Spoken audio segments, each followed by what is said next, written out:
You are watching Access LaPorte County Channel 97. Coming up next is the November 19th meeting of the Trail Creek Town Council.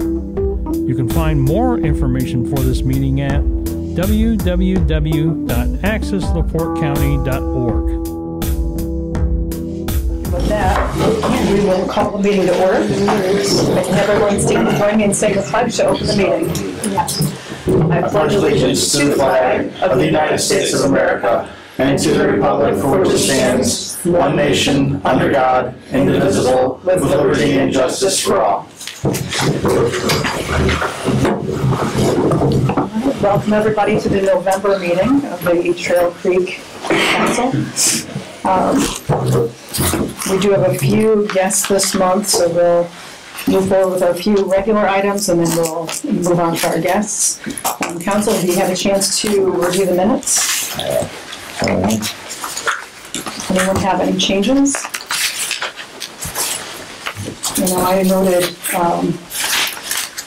one under approval of claims, there was the C in council that needs to be capitalized, and one under park board, the word through was misspelled. It should be T-R-O-U-G-H. There's two of them, two occurrences of that. Okay. Where was the other one that I missed? It seems later on in the sentence. Oh, okay. That's the only thing, though. Yep. Thank you. That's an easy one to miss because it was spelled correctly but not the right use. Other than those two changes, any other changes or corrections? If there are none, do we have a motion to approve the October minutes as noted? Motion. I'll second. Thank you. Any further discussion? If not, all in favor? Aye. Any opposed? Hearing none, motion carries. Moving on to the fund report.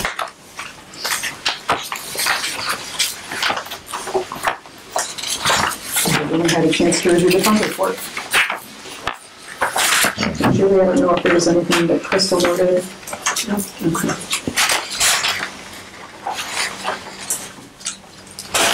Any comments or questions on the fund report from anyone? All good. Okay. Hearing none, do we have a motion to approve the fund report? Motion. Second. Any further discussion? Hearing none, all in favor? Aye. Any opposed? Motion carries. Moving on to payment of the bills.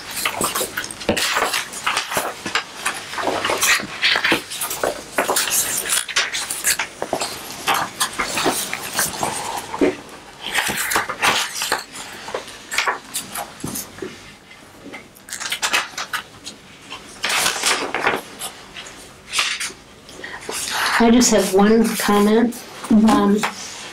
The Microsoft one for the police yearly subscription, in reviewing last year's, we actually had 3 subscriptions for the town, the street department, the town hall, and the police. And each Microsoft instance allows up to 6 people. We only need 2. So when the street department and the town halls come due in December, we can piggyback them on to you guys's in July. So just make a note of that. That'll be coming up in next month. It's on 10/9. It got paid for the police. But I saw that. yeah. But is that for each piece of equipment that it's on? No, this is a subscription for to have the Microsoft Office? Office. It's a license agreement. Yes, but it allows you up to 6 licenses per. Oh, 6 licenses. Okay, Yes, not 6. Okay. They use 4, and you use 2, and the street department uses 2, but we have 3.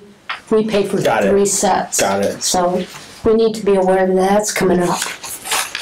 And the police need this one. Right, so they can, yep, okay. So that'll save us a little money then, thank you. Any other questions or comments? Hearing none, do we have a motion to approve payment of the bills? I'll move to approve payment of the bills. Second. Thank you. Any further discussion? Hearing none, all in favor? Aye. Aye. Any opposed? Hearing none, motion carries. Any correspondence this month? Pop Park. Just the one from Pop Park. And let me pull this out from the back of my packet because, you know, Warren, since you have yours out, I'll just read it. This was a letter from the town of Pottawatomie Park. It says, on behalf of the town of Pottawatomie Park Town Council, I'd like to thank the town of Trail Creek for allowing our monthly public council meetings to convene in your space once again. Council members and residents are very appreciative of this accommodation of our needs, but perhaps have been remiss in saying so previously, given that our arrangements are made by the clerk treasurer. On behalf of all concerned, I'm expressing our gratitude at this time. Please share our compliments on the final results of your town hall redesign with your council and everyone involved. We understand the challenges that accompany such an endeavor and congratulate you for getting the project done. We love it and think you did a great job. Sincerely, Linda Pompey, 2024 Council President, Town of Pottawatomie Park. Nice. So a very nice letter. Here's your copy back. Thank you. So moving on, we would like to welcome the Cool Spring Township Fire Department to the podium. Captain Bradford? Yes. I believe that this is your time to shine.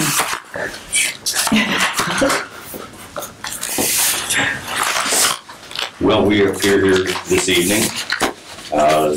Our contract with you expires at the end of this year. So we are proposing a new 2-year contract, which has been our tradition over the years. And we are asking a 3% increase over our last 2-year contract. So it doesn't change every year. It'll be a 3% increase over our 23-24 contract for 25 and 26. And I gave Mr. Schott a copy of the new proposed contract. Okay. And can we ask I'm going to ask the question, I don't know if anyone else will, but can I ask the reason why the increase? We are trying to keep it at just 3%, given the increases that we all experience in everything, our fuel, our insurance, our equipment and truck maintenance has gone up much more than that. We are going to redo one of our engines rather than buy another one, and just to upgrade the lights and a couple of valves on that is an expense of $30,000. So those are the kind of expenses that we are experiencing, as everyone else has increases in everything just as well. So those are reasons that we're asking for an increase. Okay. And where else are you increasing other sources of revenue? We will also get an increase when we meet with the township. Okay. And we'll be asking for a like percentage increase from that. Okay. Any other questions from the council? What's our, I'm sorry, I do have one. What's our current, what are we currently paying, 75,000, I think? 75,000 per year, I believe. Yes. It's, I think, just a 74,500. Okay. 74. Okay. You're around. Yeah, I think it's 74.5, and we're asking that increase would be to 76,735, so it's about $2,200 increase per year. Okay. And our call load has gone up. If anyone, you know, we are above last year's call load already. I think you read our minds. I thought somebody might ask that, so we did bring some numbers. Can you hand out a list or no? I can. I don't have a bunch of copies of that, but I'd be happy to turn that in. Just one to the phone of your finger there. Yeah, there we are. So and this is just for the town of Trail Creek? That's just for Trail Creek. Okay. And as you can see, I think we had in 2020 about 110 calls. Mm-hmm. And now year to date, we're at 177. And we still have 6 weeks to go for this year. So we will experience a steady increase, and this year is way up over what we've been doing. I didn't figure it out as percentages, but we do have numbers. It looks like you were at 177 total for 2023, and if you're already there for 24, Yeah, I think was it 177 or 67? 167. Yeah, and we're already at 177, and still 6 weeks to go.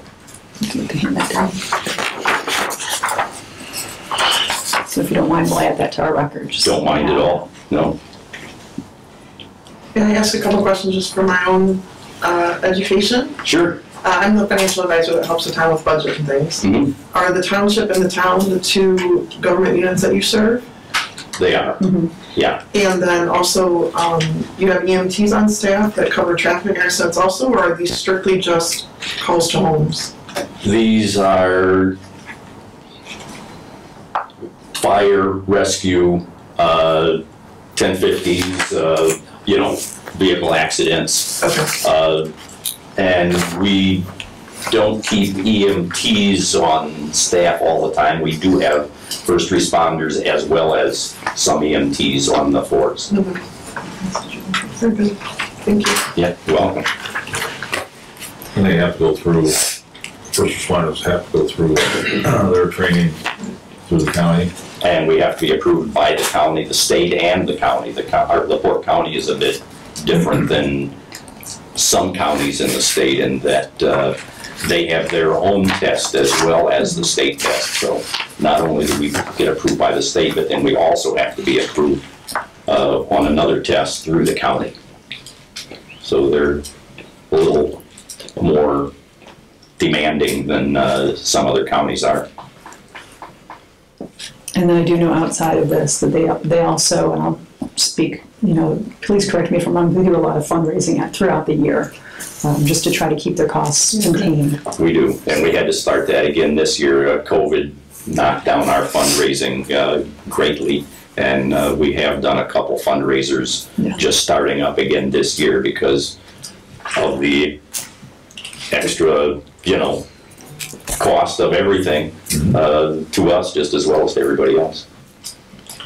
So if I might add, if I'm premature, I apologize, but the fund that you normally pay this out of would be able to afford this increase. It might involve a small additional appropriation or transfer next year simply because your budget has been set. That fund is pretty specific, but there's ways to accomplish that if you need to. Okay. And with that, any further questions or discussion, council? Okay. Can I have a motion to approve the budget increase and the requested 2025-26 contract for the Cool Spring Township Fire Department? Make a motion. Thank you, I'll Lauren. second that. Thank you, Pete. Any further discussion? Hearing none. All in favor? Say Aye. Aye. Hearing none opposed, motion carries. Thank you very much for, Thank you for all you do to protect our town. Thank you for your service. Thank you. you're welcome. Brought some koozies. We participated in your anniversary this past summer and just wanted to make sure that everybody got one of those. We're glad to be part of Trail Creek as well as the entire, Cool Spring Township. We are happy to have you here. Yes. What do we need to do to get the contract signed then so that we can each have a copy of that? Well, so we'll have to have it notarized That would be for fine. you, so we can have that taken care of tomorrow if that's okay. Well, that's fine. And then we'll get it back to you. Very good. All right? Let me give you 2 copies. Certainly. And that way we can have a copy for ourselves as well as you retain one. Okay. You want that mailed, or you want to come pick it up, or you want to do that? I can come and get it, Okay. yeah.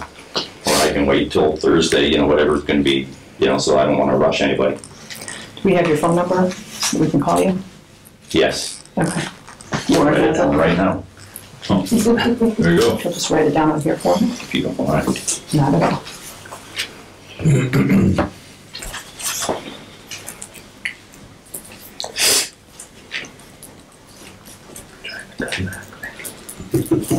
How many years down in the department?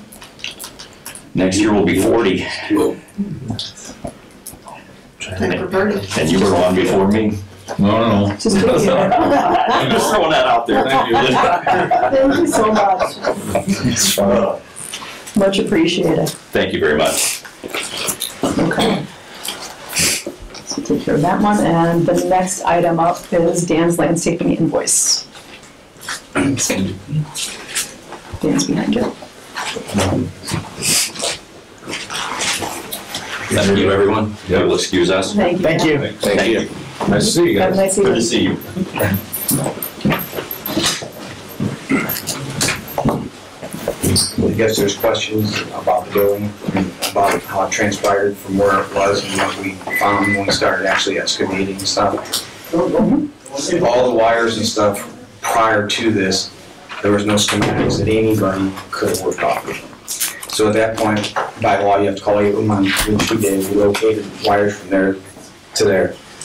But there were no trace wires on the back of the building. And so at that point, we photographed everything from start to finish.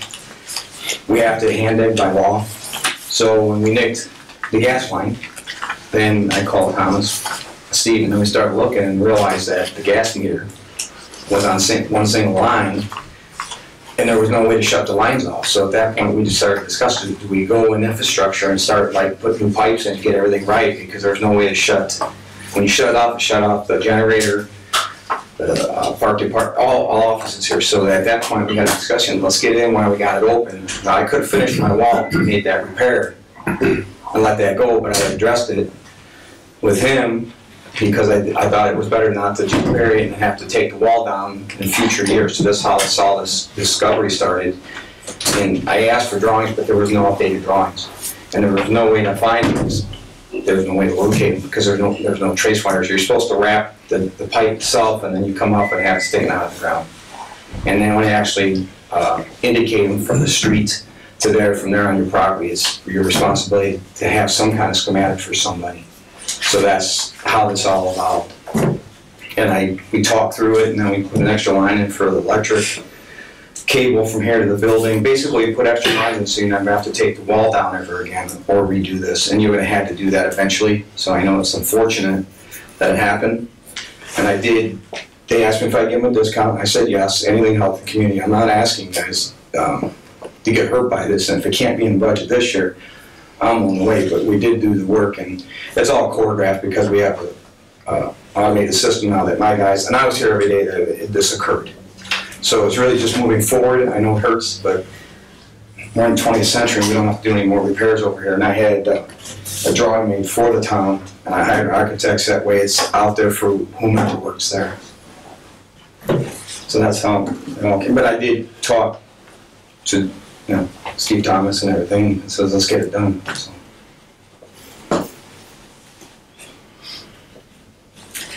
There's no malice in it because Go ahead.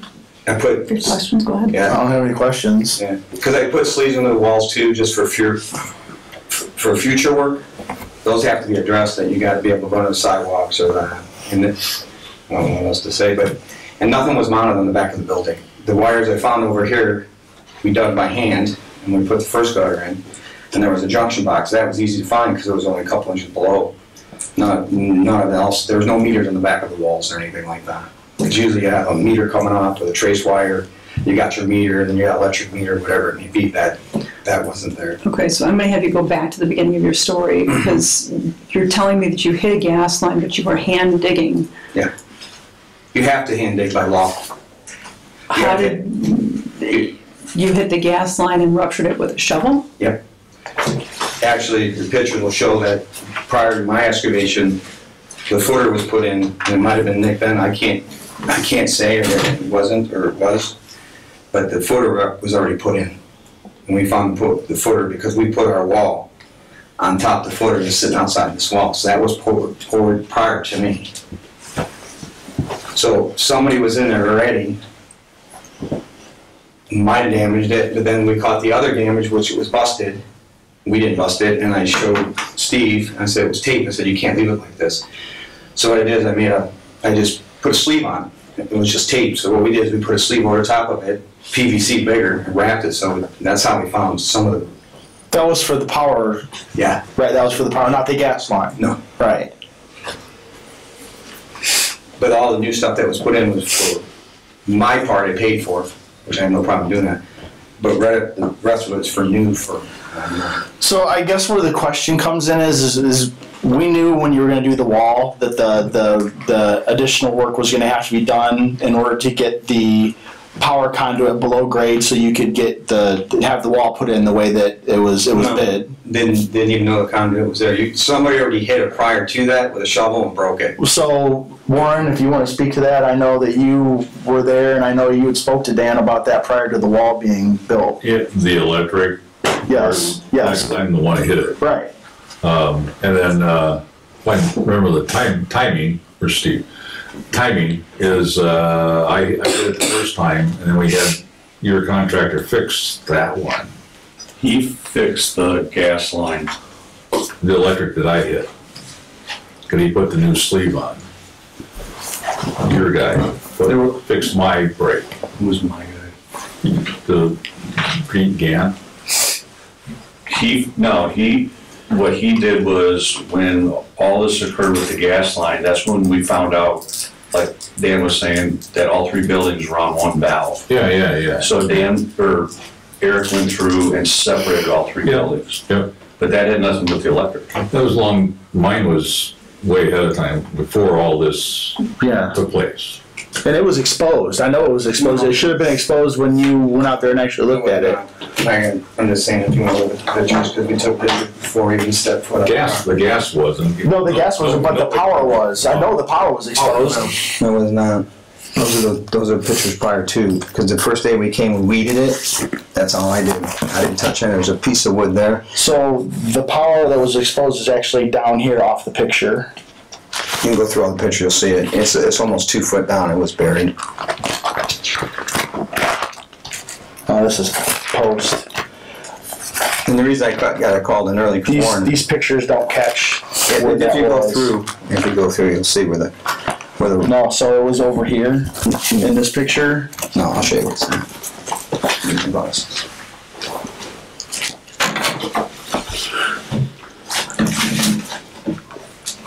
So what's to keep going with the question? So I guess what I'm saying is that I thought that when you had bid the project, you were aware that was going to have to be put below grade, because you were going to have to dig down in order to get below the frost line in order for the wall to be installed properly. There's your original off the siding. There's the break. Right. Okay. That was all buried because there's a footer right here. So that was all covered. So none of the pictures that I saw prior to you doing any work show where that, because I know it was exposed. I saw it for myself with my own 2 eyes. We took pictures of it. I don't see the pictures here, though. It wasn't exposed when we started. Because none of the pictures that you have actually show where it was exposed. It was covered with weeds. I'm just saying, but we hand dig. We can't, by law, we have to. I understand, because you couldn't locate the gas line. I understand you have to pothole. I know, but you look at the pictures, there's pieces of concrete and wood. So. But what I'm saying is, where the conduit was exposed is off the picture that you have there.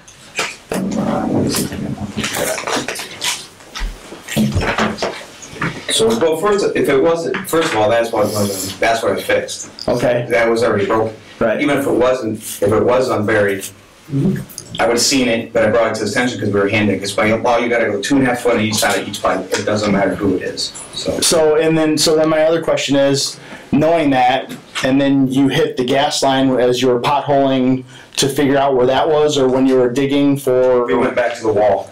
What we did is we stopped once we found the elbow, because we started at the lowest point. So, but how did the gas pipe get hit and ruptured? That was the shovel. Right. But when in the process did that happen? Yeah, we started at the lowest point and started working our way to the wall and then down. We work backwards. You don't go from the deepest part down. Right, understand. We started from the shallow part and just started going towards the wall, and that's when we found the gas line in that. And obviously they're shovels. I mean, you try to be diligent. So what portion are you billing us for? Are you billing us for the gas line that you hit, or are you billing us for the power line that you... You didn't have to pay for anything that I did, I paid for. All the new stuff that I installed was just for further, so you didn't have to do this again, and straighten all the lines out. So then I guess my question is, who authorized that work to be done that was outside the scope of the original bid? Steve? Basically, we had to get the gas line up and running. And that's where Eric came involved in a lot of that. But we also had to run a new gas line from that T where the generator's at to the building. So what was the $5,000 bill that we paid? We okayed last week That was or last month. for redoing the 3 valves outside, and then Dan ran the gas line, the flex line, with a wire, tracer wire, from the generator up to the building. And then Eric made the connection inside the building. So then I guess my next question is, had you not hit the gas line, none of that stuff would have had to been done, right? No, it would have been done. The pipe was obsolete, the gas I pipe. understand, but had you not hit the gas line, none of that, because it was working. It was working fine. It wouldn't have been touched because no one would have known that there was anything wrong with it. I didn't know it was there because it can't be marked. You have to have it marked. And I that's think you're missing his question. Had you not come in contact with those lines and interrupted them or interrupted the service, you wouldn't have come in contact with it, and this wouldn't have occurred. It would just be one line. It would have been the gas line. That's it. The rest of them were new. It had nothing to do with, all we did is look at the breaks in the electric line, and we looked at putting extra tracers in, and that's how the other stuff evolved. But none of it would have occurred had none of those lines been hit. Mine could have been fixed and just put Barry back. But that's when I brought him in, besides I didn't want to bury it. And that's when we had a discussion. That's how this all transpired. I'm asking for a simple yes or no. Had you not hit the gas line even, none of I this would would have have hit occurred. the gas, and I don't know what you're asking. I'm not going to take total responsibility for it not being marked. By law, it has to be marked. It was not marked on your property. It was going to be hit regardless, no matter whose hand did it. I don't know. But I took responsibility for what I did. Because the other problem we run into is none of the council members approved any of because of our budgetary constraints. Mm-hmm. None of us approved any of that to be done. None of us. A representative from Trail Creek did. But that representative doesn't have the budgetary authority in order to approve that work. How would I know that when I was working with him and Warren? I was doing what I was asked to do. I would have stopped. But even Warren as a council member doesn't have the authority to, on his own, and Warren knows that, go forward and make that decision for the entire town. However, with that being said, to be fair, I did keep the 3 of you updated through text messages. But we can't, and you were told via text that decision cannot be made via text message. I remember seeing that specifically because we all agreed on that. Cannot be had via text, and that decision cannot be made via text. I'll have to look that one up. I don't remember seeing that.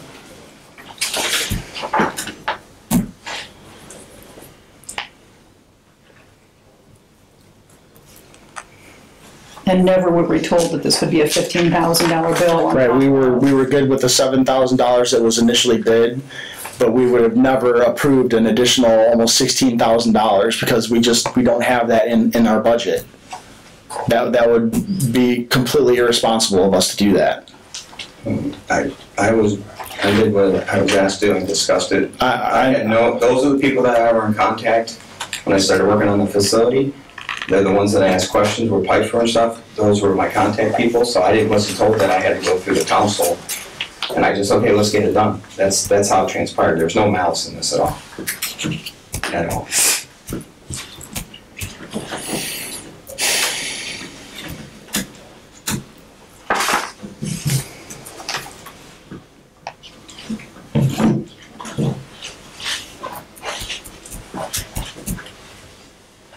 So you're saying 20%, you could take 20% off? Yeah, when you had The the big 15? Thomas, Steve called me and I said, sure.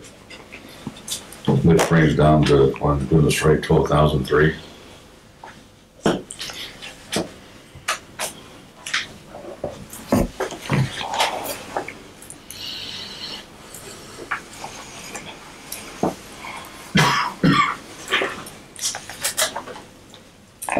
I'm still not in favor of paying that.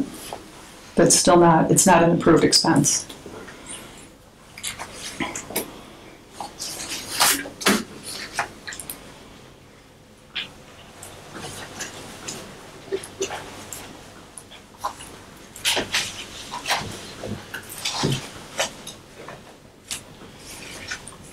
Do you have an itemized bill on the labor? Like Not with me. so much money was spent? Yeah, she can break it all down. We do a spreadsheet every day, get calculations, we take pictures every day, corresponds to the guy that guy's in the job.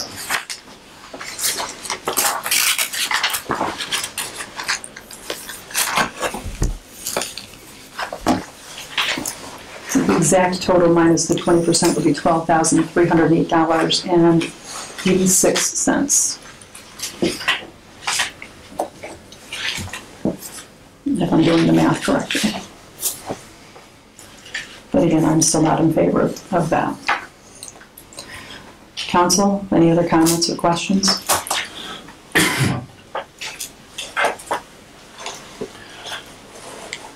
Options? Right now, I would make a motion to table this until we can discuss it further and see where we can find money in our budget to pay this. I'm okay with, I mean, anything to help, I'll wait till next year. I'm not asking you guys, I don't want to hurt the community at all, and that's why he called me, would you take 20% off? I said yes, and then I called back, and they asked me to come because they said you weren't going to pay. I said, whatever you guys need, I'm not trying to hurt anybody. So the problem is, even if we don't have the money this year, we're still not gonna have it next year. That's the harsh reality. That's why I would like to table this to see where we can try to find money in the budget someplace in order to pay it. I'm on the wait, so. That's my motion on the table. Anyone else? That sounds good. So we're gonna table this for now, and we'll revisit the invoice. You need a second. All right, Second. thank you. All in favor of tabling the invoice? Aye. Okay. Thank you for your time. Thank you, Dan.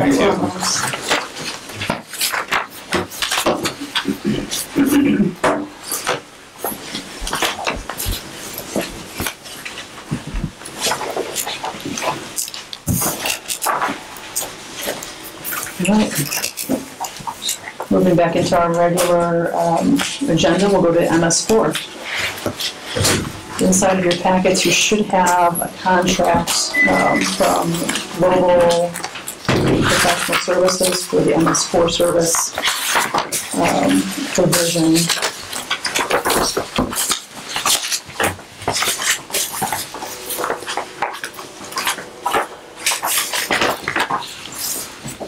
Chris and I talked to Shem a little bit about this.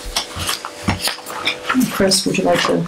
Sure. We just have some house cleaning that we need to do and get some things prepared over the next couple months. So you'll have some ordinances and some other things that are part of the MS4 continual process. I believe Shem's office was preparing their annual report.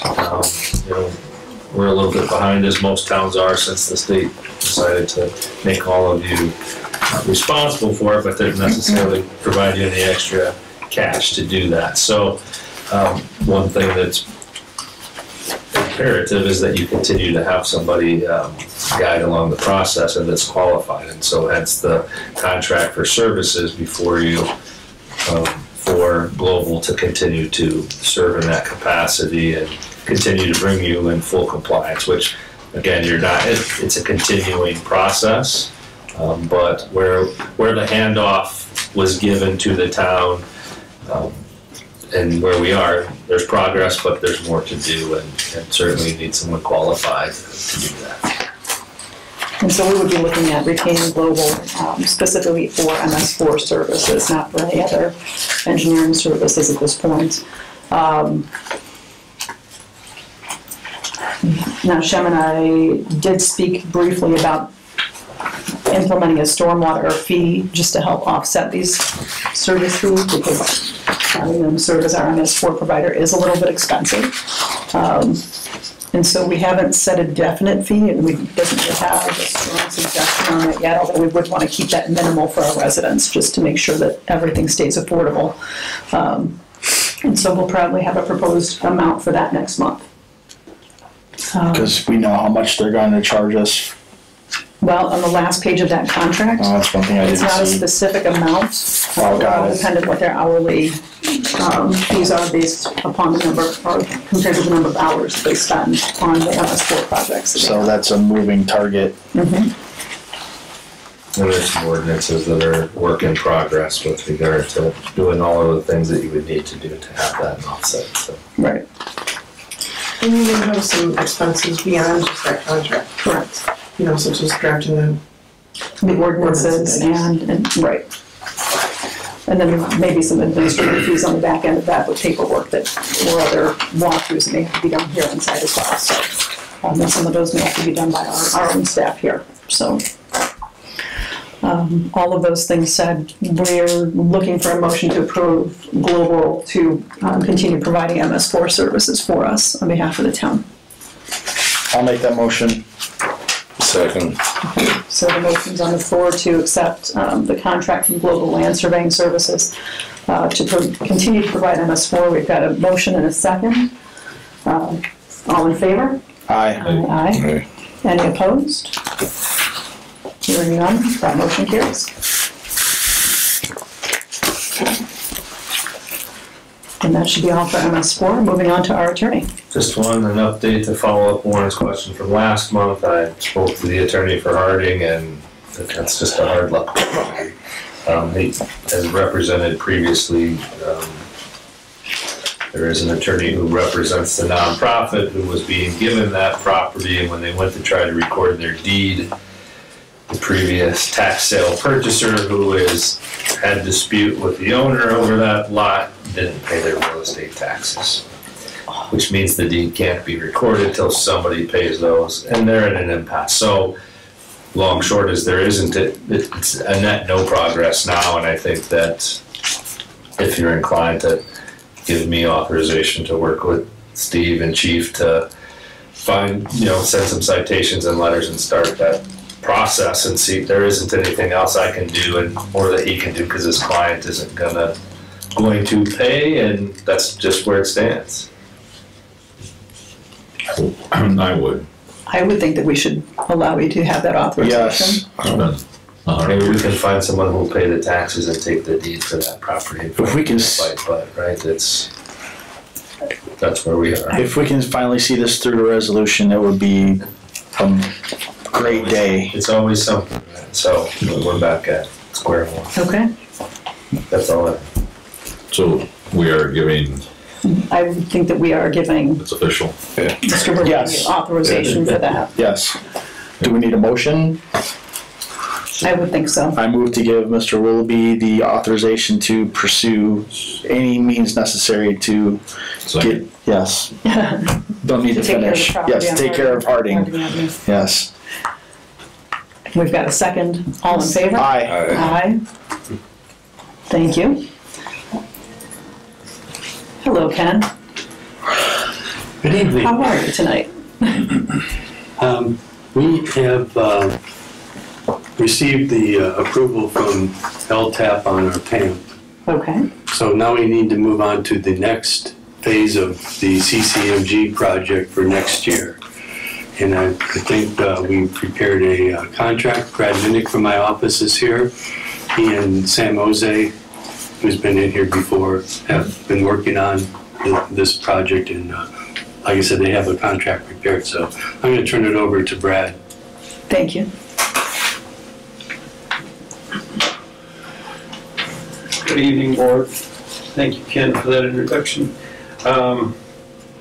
As he said, I worked through this with Sam. I sent it out yesterday, so I don't know if everybody's had a chance to review it. I don't know if you want me to read through the high points or just if you have questions on it. Council members, have you seen this yet or no? Actually, I didn't have much of that.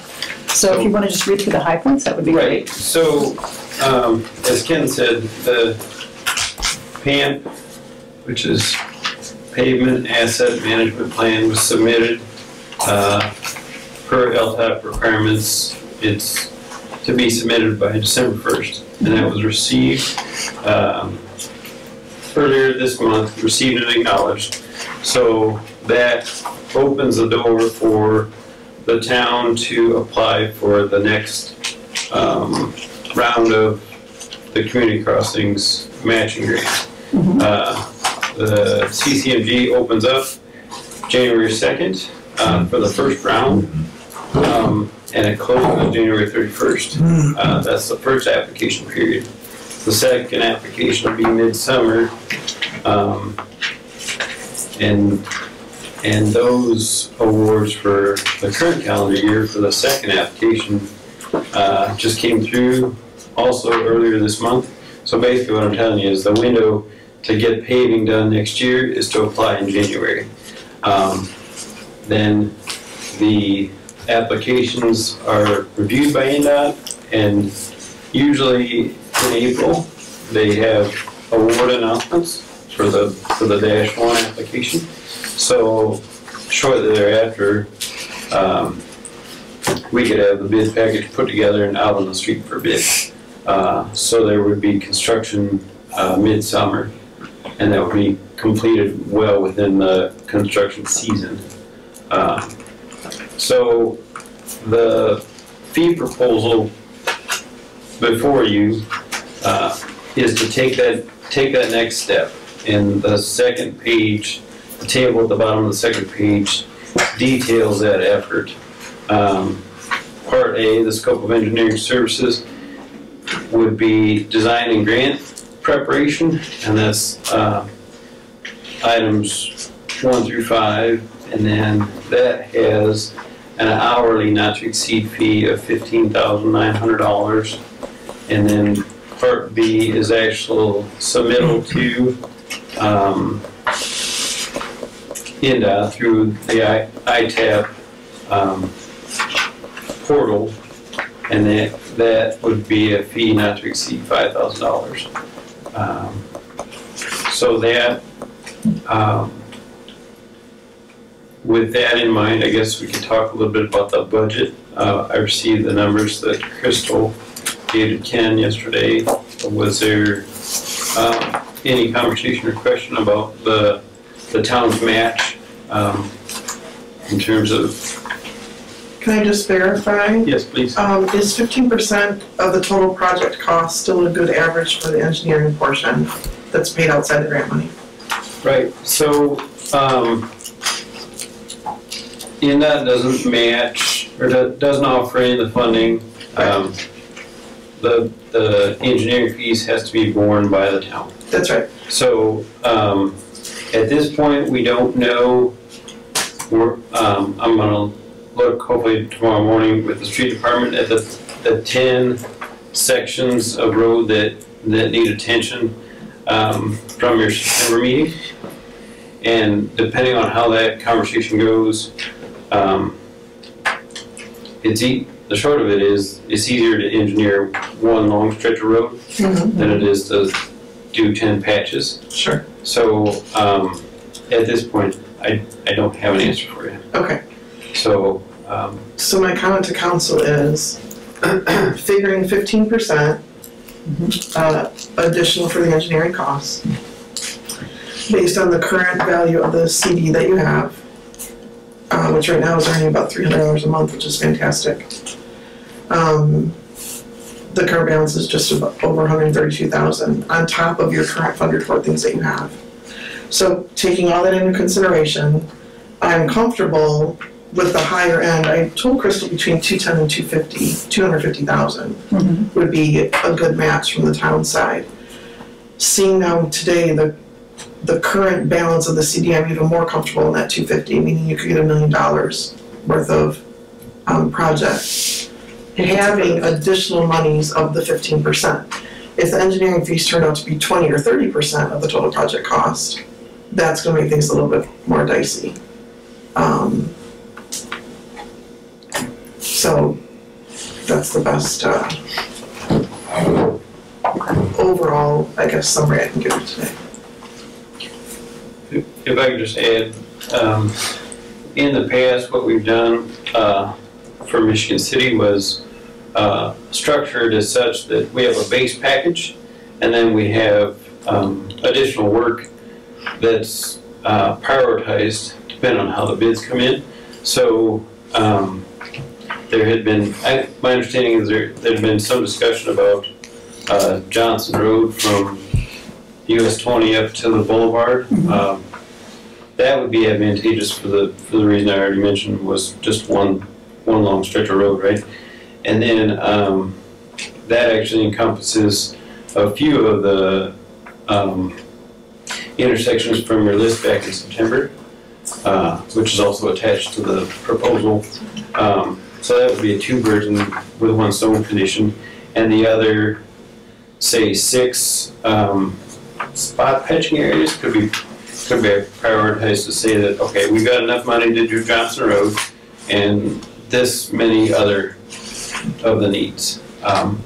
Now that allows the mechanization of the NDOT grant, right? And it helps us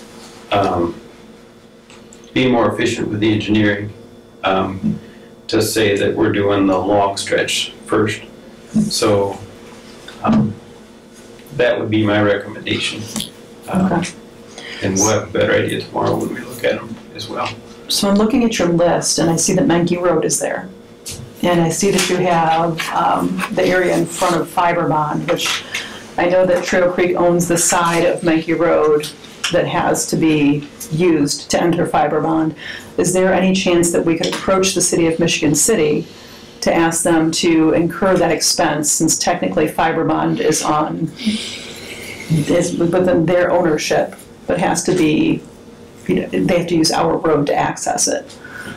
Their trucks are ruining our road, correct? But we don't have it's not built properly for that traffic. Right. So we would be best served, I think, to look at the condition of it, right, and go to Michigan City with some budgetary numbers, right, to say that, hey, this is half yours and half ours, and the primary damage is yours, this business, yeah. right? So that's certainly a conversation we can have. And I hate to say that, but we don't get any tax benefit from the business that sits on their side that's causing the majority of the damage to the road that sits on our side that we have to maintain. Right. Yeah, that's definitely a conversation we can have, right? But we should bring numbers to that conversation. Yeah, absolutely. Okay. Was there any other input from the board about the list in terms of priority? Again, the first 4 are Johnson Road intersections, so those would be part of the main project. Any other input on Green Tree or Cool Spring or Greenwood? And then the last Menke Road you mentioned, Rainbow Trail and Park Lane. And you know, Rainbow down here is pretty much a dirt road at this point. It's pretty bad. Sure. So that's a higher priority then. I would think for the residents who live right here, it's a high priority. Sure. I mean, it's obviously not directly in front of my own home, but I would think that for the residents who do live right here and for the traffic that comes through here to access Condon Park during the summertime, or for the 2 departments we have, being our street department, police department, who use it quite a bit, anyone who comes to the town hall, certainly they would probably like to have that be a nicer road. Okay. Park Lane is not a very high traffic street, although I won't say it's not important. You know, every street in this town is important to me, so. Right. Green Tree on the north slope Welllands is pretty like this one. Yeah.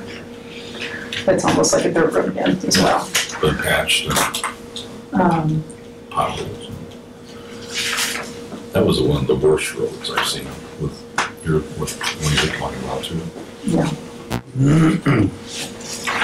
Like I said, we'll take a closer look at them tomorrow. Okay. Individually, but I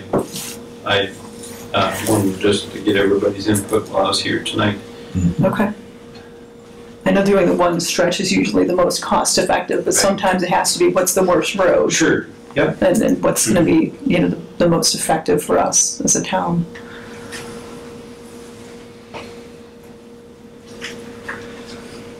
Any other comments or questions? And so our next step would be to accept your contract then, correct? Yes. Okay. So council members, we're looking for a motion to accept the contract from Haas and Associates along for the CCMG and the grant application proposal. So I'll make a motion. thank you, Warren. Do we have a second? Second. Thank you, Chris. Any further discussion or questions? Hearing none, all in favor, say aye. Aye. Any opposed? Hearing none, motion carries. Thank you very much. And we'll look forward to hearing back from you soon. Okay. Thank you. Can we get a copy of that? There should have been one emailed In our to you. If email. not, then I'll There make sure should have been one email. I'll make sure it does get emailed to you. And who's it from? Us? This is from I've Haas got and a couple Associates. extra copies. Oh, okay. I'll take, I can't recall. I don't know if I have enough for everybody. My printer was playing nice in the night, so.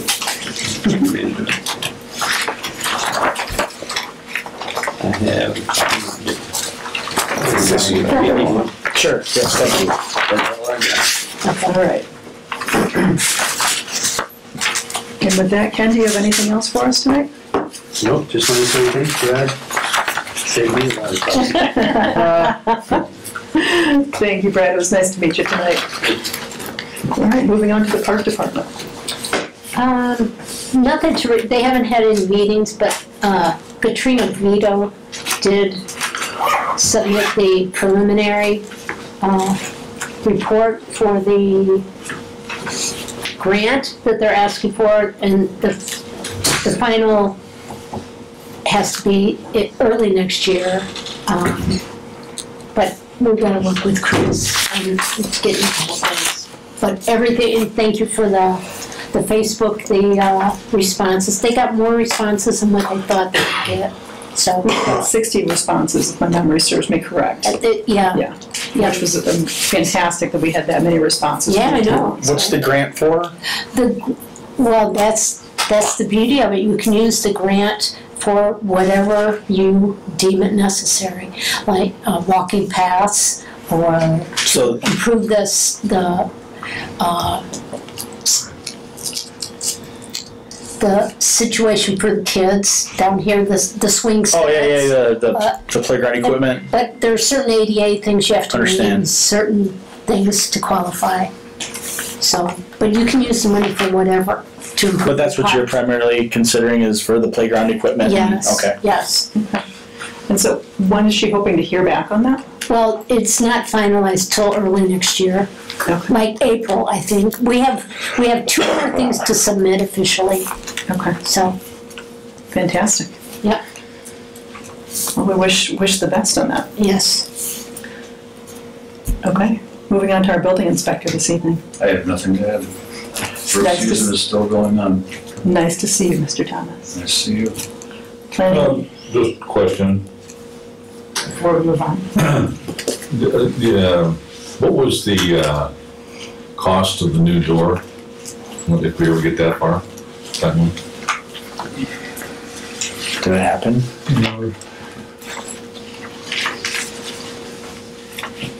Right around 800. No. Can I ask to move forward on that? Has it been installed yet or no? Has it what? Has it been installed yet or no? Because of everything that was going on with all this, I Okay. put the order on hold. Okay. Is that material and labor and the whole kit and caboodle, or That's just material. material, and the labor is free? It may end up being that way. Just ask her. You never know. Christmas is coming. If you had labor, what would you? $100 tops. I like to. Yeah. Yeah, we'd like to get that done. knock that So what would you say ballpark your max not to exceed would be on that? How much is the Your not to exceed amount would be on that? worst case $1,200, but like I said, it's probably gonna be in the $1,000 range when it's all said and done. Okay, so council members, we need a motion not to exceed $1,200 for Mr. Thomas to move forward with installing the door, the back door to the council chambers. Warren's made the motion. Second. Any further discussion? Any questions? All in favor? Aye. Aye. Mr. Thomas, you I'll were. get the process started this Thank week. you. Okay, moving forward to planning and zoning. Nothing. Okay. And our police department. Good evening, everybody. I'll be quick. Good evening. Only thing I want to tell you is about Halloween. We had another exceptional year. I want to thank each and every one of you for your donation for the candy. That made it. It was great. It was awesome. We were all touched. It was our pleasure. We were all out there. The kids, they look forward to seeing us out there every year. Oh, good, the hot chocolate, and they come around now. If you haven't seen the pictures, look at the pictures on Facebook. They love it. So that's all I've got. Okay. You guys have anything for me? How many do you have, roughly? Roughly 675 cups. We go by the number of cups we go through, and we went through about 675 cups. Is all the candy gone? That's confidential. No, there's still a little bit left. Oh! But as usual, we did go through 30 gallons of hot chocolate. Oh, nice. And that's... Yeah, we had, of course, you know, I'm right across the street, we had 500. 500 people? 500 kids, yeah. Yeah, that's, I mean, we had quite a bit. So we shut down early. They really look, yeah, we didn't shut down early. We were out there to the very end, which is always good. But we need to expand on what we do out there, and maybe next year's our year. Ideas. Okay. We have had some people ask for a trunk or treat event in Wilson Park, so. Yeah, that's is- always been the goal, because you get some of the streets like Johnson Road and, Willow, Harding, places that you don't get a lot of kids, then they're just not gonna go for one house. And the people wanna participate. Right. And we've talked about having the trunk or treat down at the park, and we just haven't done it. I think next year is gonna be the year that we're gonna do And it. then maybe it's worth exploring and Absolutely. speaking with Get some with of the park the neighborhood. department, maybe they can run that Yeah. portion, and we can do our portion. There are definitely some ideas and Yeah. ways to expand that, Yeah. so. I think there's a lot we can do. Yeah, you probably get the fire department in there too. Oh, yeah. Coast Guard will bring a boat again. Yeah, there you go. That'd be awesome. Thank you, Again, we appreciate your support, and it means a lot to us. thank you. And we'll move on to the street department. Right. This was. Anyhow, start out with this is the status of the report. I sent out email to everybody, just going over everything. Basically, our in-dot stuff, our trucks, everything's been done, and little cost to one of them, but that was already anticipated, so we know it's going to for this inspection. I'm going to make the inspection.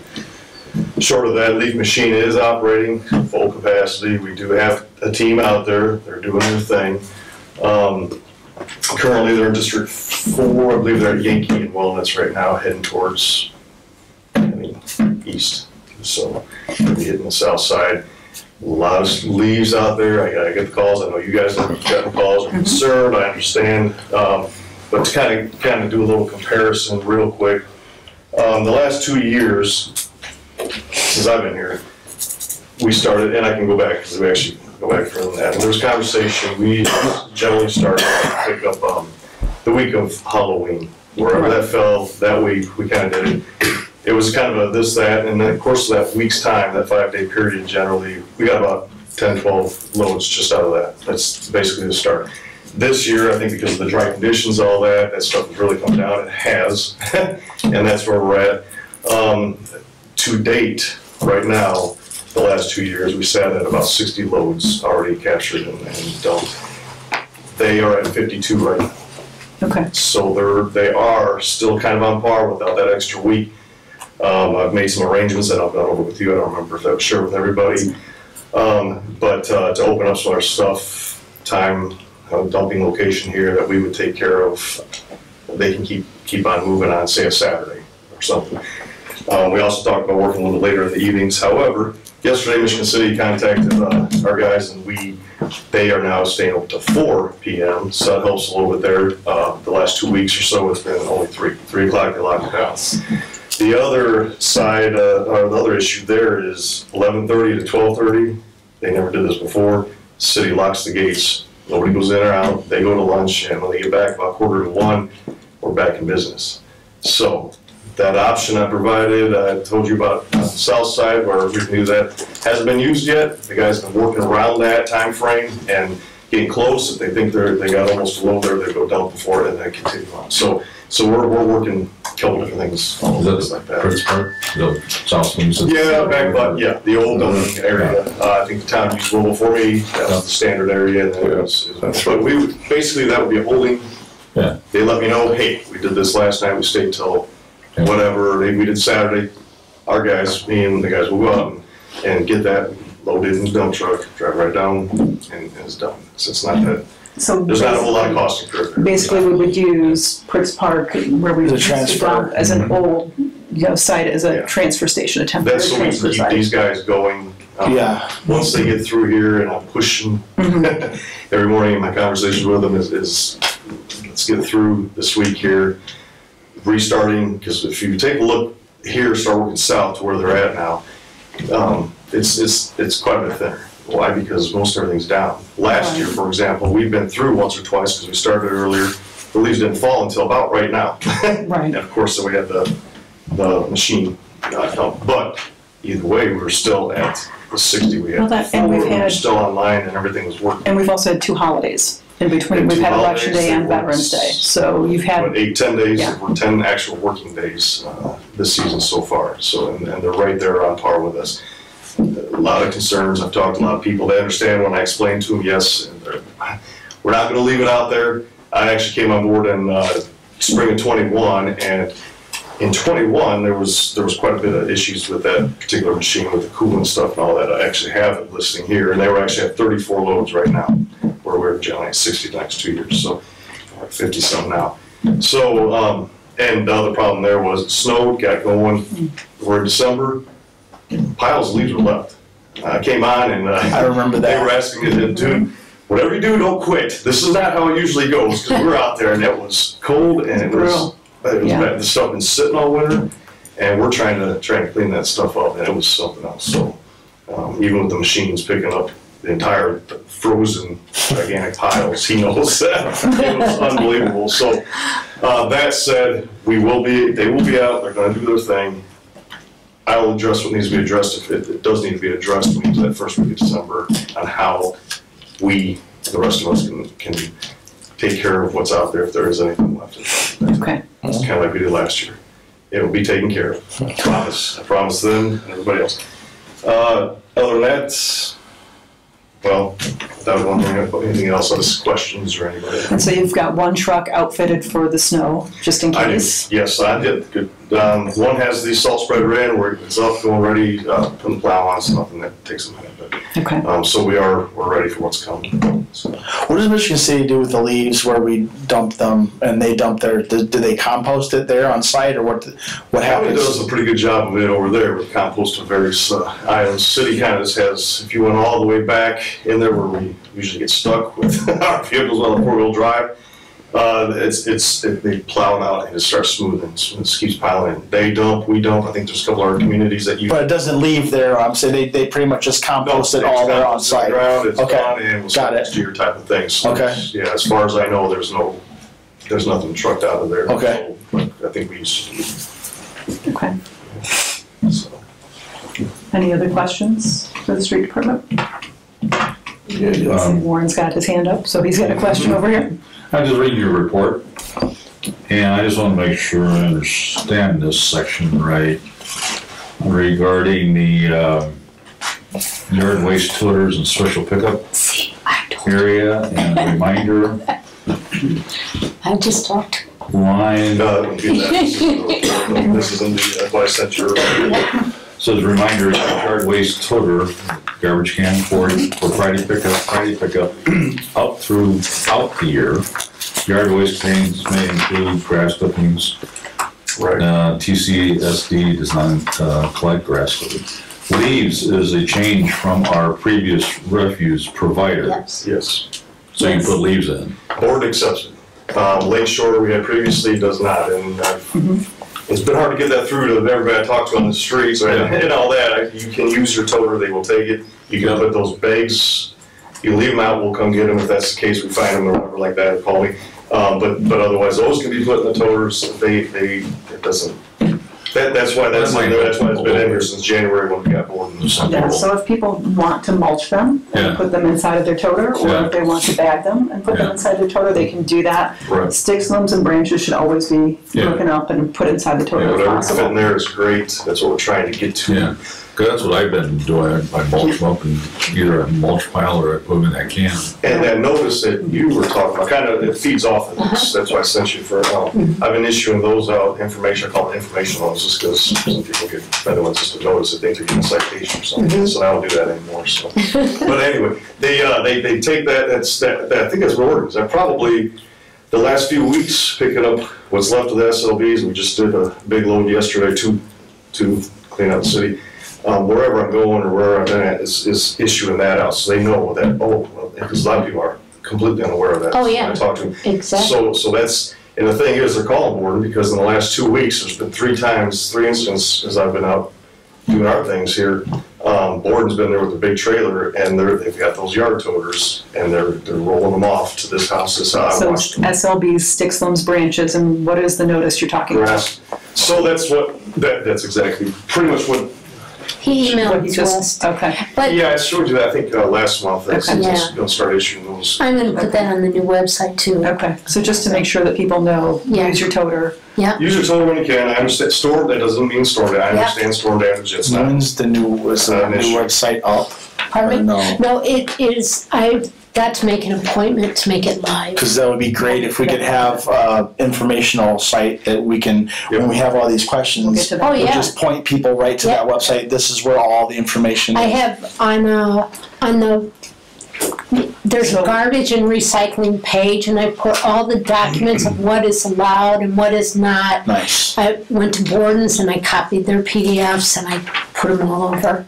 So And not to get too far off topic, because I want to stay with the food department here, but we can talk about the website later if that's okay with the two of you.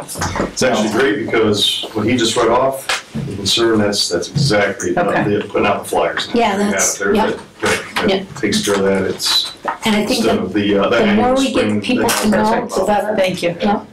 That's perfect. Perfect. Okay. So that's good information. Anything else for you, sir? I do not have anything else. I'm going to answer the questions I've got. But everything seems to be on target for leaf collection.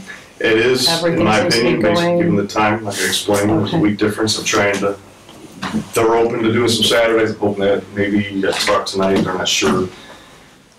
They're feeling confident, so. Okay. But so they would say, let's get ahead of the game in case. Are they working Friday after Thanksgiving or no? So I'm gonna check, I forgot to call Sean Smith over in Michigan City today to find out, but I'm pretty sure that yard is gonna be closed after Thanksgiving. I just know. Could we use the transfer site on that day? Exactly. We had a conversation and Rob's working, so one way or the other, we're gonna be rolling on Friday. I'm not in a hurry. Once, if you put it on a transfer station, you're not really in a hurry to get rid of it. You just. Now, if we have other stuff, if it snows, if it does whatever, we can get to that. Yeah. That's not an issue, 'cause we can still go dump it there and we're fine. Okay. Fantastic. Thank you. All right. Perfect. Thanks. Okay. Moving along to ERC. We have a meeting on the 5th of next month. All right. Moving on to old business. I did finally get the contract extension from Borden. They are proposing that we start off with $14.50 per month. If you could pass this down to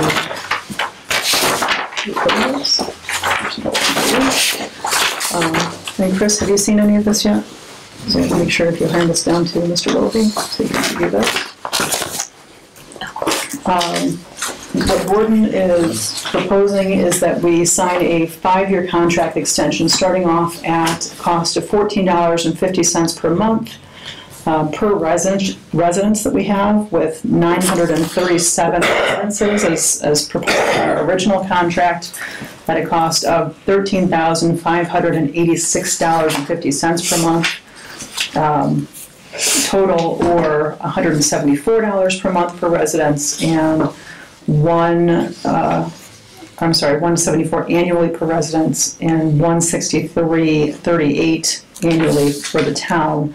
That does not include any additional fees as we've charged in the past for anything that we've done for the street department. So as in this year, where it would have been $13 a month or $156 per year, we charged about $220 for our refuse billing, which included the leaf pickup and other administrative fees that we've had here inside of the building. That charge is about, when I did the math, it looked like about 40% more than what our bill was. So that's how it came out to be the $219. That's the figure that you see on the spreadsheet in front of you that's off to the right, would be the proposed annual fee that we would be looking at. And you could round that up if you wanted to have that be an even dollar amount. But what you've got in front of you shows you the proposed monthly cost by boarding for the next 5 years, along with the 4.5% increase, both monthly and annually for the town and per residence. So, Tristan, I've got a copy for you. Julie, I've also got a copy for you, so you can look at these things.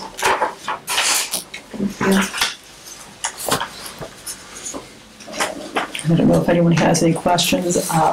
In talking to Eric about this, he said we're more than welcome to contact him if we have any questions.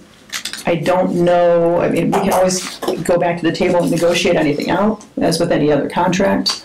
If we wanted to counter with him and say that we only wanted to accept this offer and go out 1, 2, 3 years, we can always counter with that. Or if we wanted to just accept the 5-year extension, we can always accept that as well. So that's completely up to everyone here on the council. I'm of the opinion that I don't think that we're going to find anything better for the 5 years. I'm of the opinion that if you hear the residents around Long Beach and Beverly Shores and everyone else with their garbage collections, this is still a deal. Even in 2030 at $305 a year. I've heard people that pay more than that per quarter. Yeah, I've seen that on Nextdoor that they pay more than that for pickup for a quarter. For a quarter, they pay $300. What did he say about a senior citizen discount? For us to run a senior citizen discount would logistically be a nightmare for not only for them at Borden, but for our billing here. Okay. Yeah. And I think we need to think about our girls in the office and how that would. Trust me, it was brought up and we discussed it. I think it's a great idea. So, right. In theory, I think it's fantastic, but I think logistically, how you'd have to come down here and provide proof that you're a senior citizen, and then you'd have to, for some people who might be homebound, you'd have to somehow have them provide proof that they're qualified for that. And then do you want to provide that as just age-based, or how do you want to provide that qualifier? Right. And you're going to have to create some kind of an ordinance providing that as well. So there becomes different issues with that. I just know we talked about it. I didn't remember where we left it. I don't think that's as easy as what it sounds like in theory. I think if we were out in the county and they were providing it as a private contracted service, not as a municipality. Right. I think that they're giving us a significant discount as a municipality overall. Right.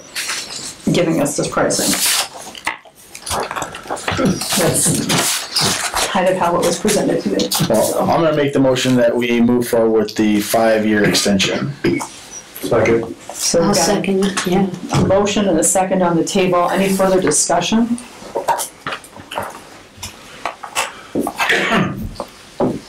Any further questions, discussions? None? Hearing none, all in favor, please signify by saying aye. Aye. Aye.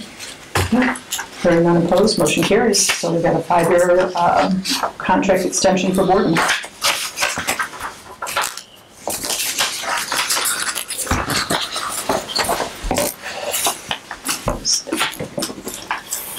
We've already handled the global professional agreement, so we've got a memorandum of understanding with the Michigan City Parks. They'd like to use our parks again this year for Park and Rec baseball. You still have your salary ordinance. Right, salary ordinance, second reading. Oh, you know what, let me go backwards again.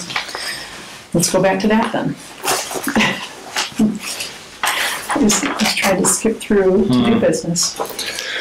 All right, so going back to ordinance number 5-2024. We did have the first reading last month. This went through the second reading. Council members, I know you've had a chance to review this. Anyone have any questions or comments? So after looking at this a little bit further, I have questions. Can we approve the salary ordinance just for the council and our regular employees and not the police department? Or would it have to be written up completely different?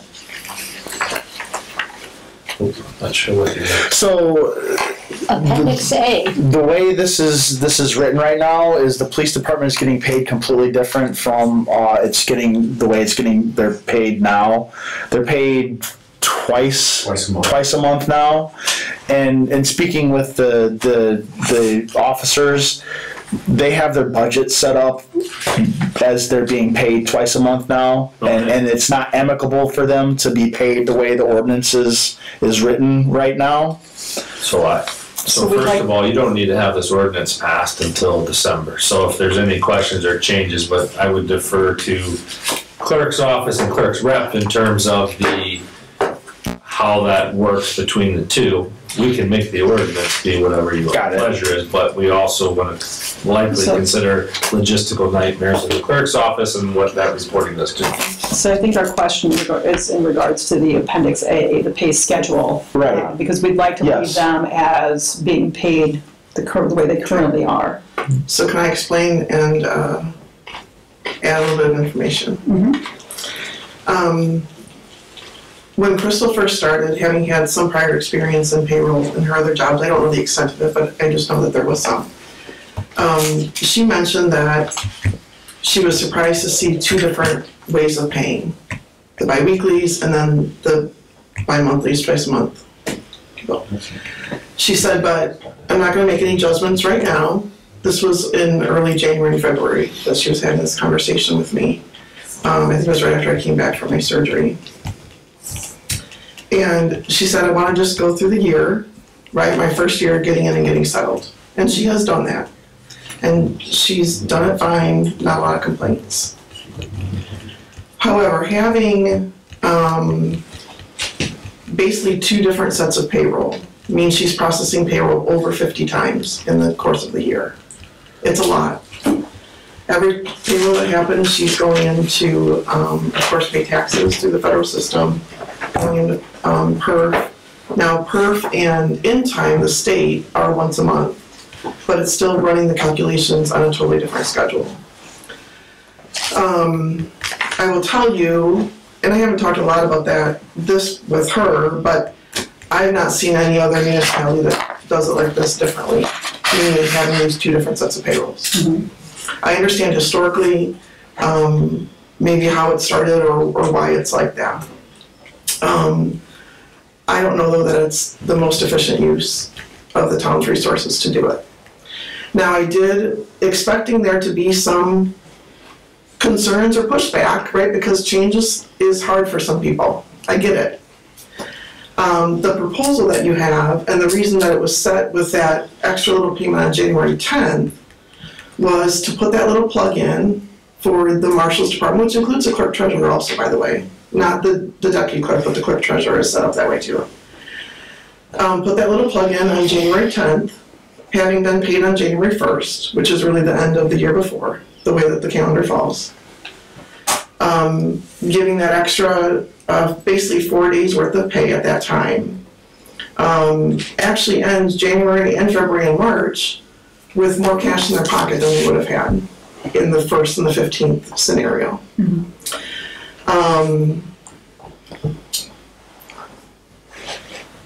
Each paycheck individually is slightly less than the current 24 pay per year because we're now dividing by 26.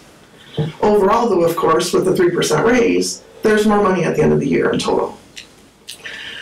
One other option would be to switch the current bi-weekly employees to match up with the 1st and the 15th of January, which are 14 days apart, and then run from that schedule forward, meaning then January 29th, February, whatever. And I have a little chart, but my computer decided to restart itself before tonight, so it wasn't saved well.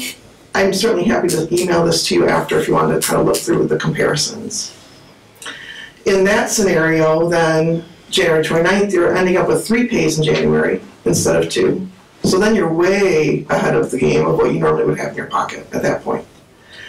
What that would do then is make a little plug for the bi-weekly people to be able to then predict pay dates to be consistent instead of the plug for the police department.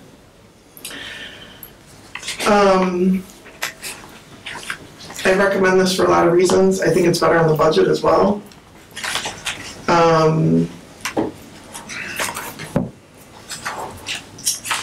The only other thing I want to add, and I don't have a way to explain this without it sounding like a trump card, but it's not the intention. I hope I've worked with you all long enough to know that I just give you the information, right? Under the statute, the powers and duties of the clerk treasurer specifically include prescribing payroll and account forms for town offices, and also prescribing the manner in which creditors, officers, and employees shall be paid. So technically, the clerk treasurer's office could make all this decision on its own, send out a schedule, not even include it in the salary ordinance.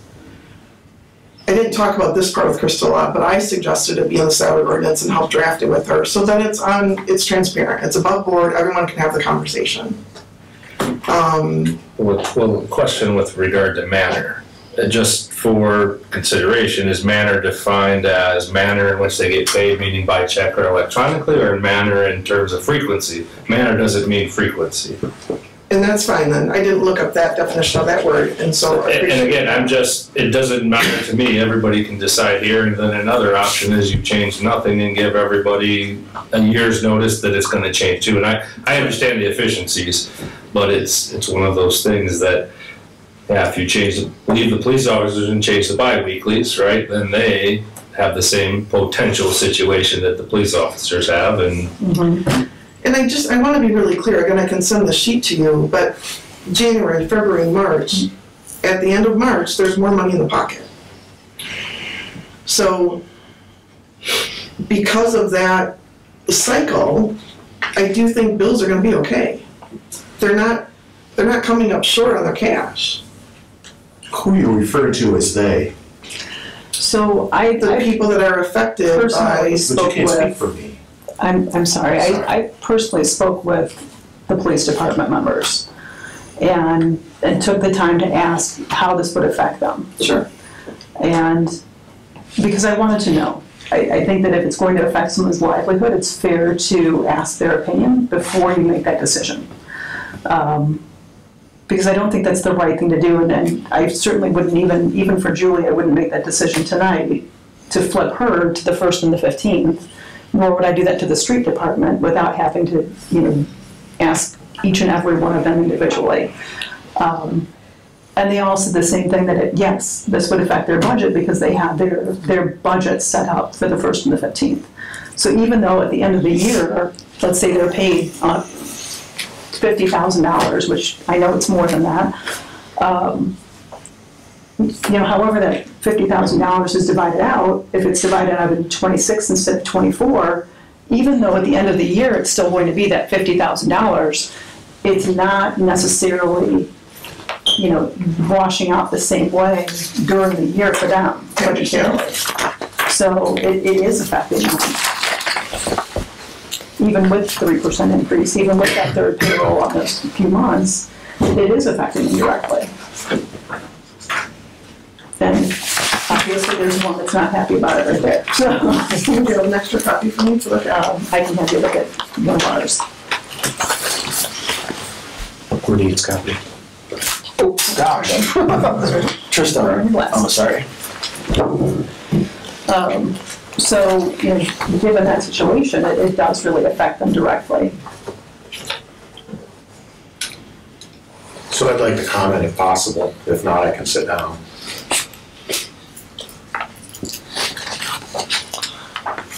Go ahead, Steve. We'll listen. Yeah. We'll everybody. First, going back to the pay of the twice a month versus every other week, that change was made this year.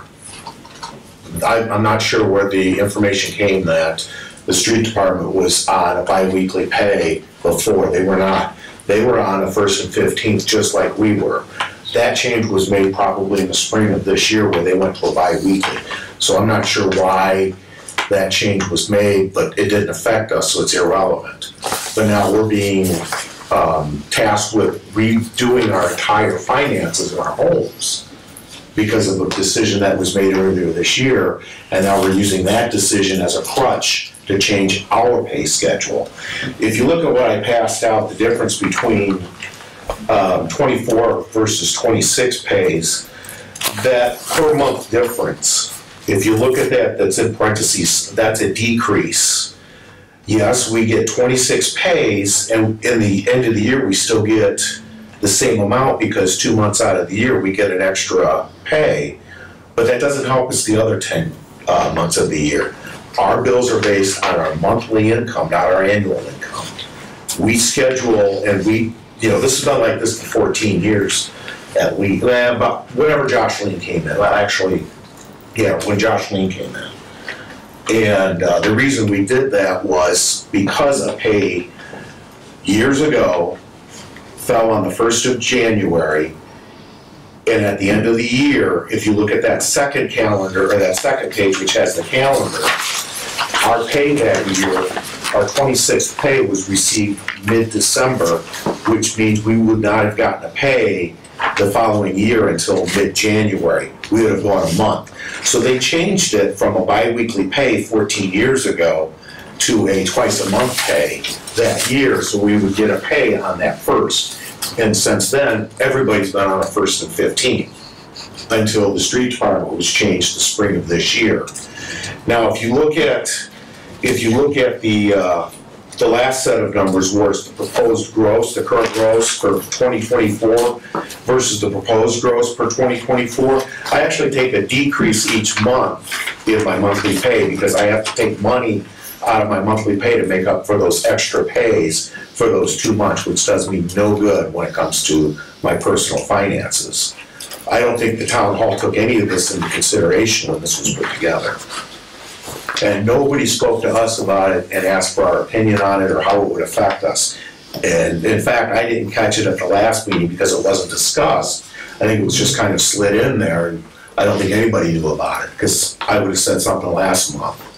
But we vehemently oppose any changes to our pay structure. Trista, is the net, if it were to be bi-weekly, just for information wise, and after you make your point on this, is there a net effect for the bi-weekly that would be, that they're ahead at some point? I don't want to interrupt if you have a counter to this or a response, but. Well, I mean, it kind of goes with that. So dividing the total by 26 and 24, instead of 24, of course, changes that individual check. But the way these numbers are set out here, I think isn't quite a full picture. And so I'll include Steve, of course, when I can get this spreadsheet back put together so that you can see a little bit better how the flow happens. But it's simple math, though. It's taking the annual salary divided by 26 and 24. Right, but you can't ignore the flow of when things happen. You're paid more regularly. You're paid on, for example, the 1st, and then if we did the plug on the 10th, you get $870 extra. Then on the 24th, then again on the 7th, you're paid more frequently. I'm sorry.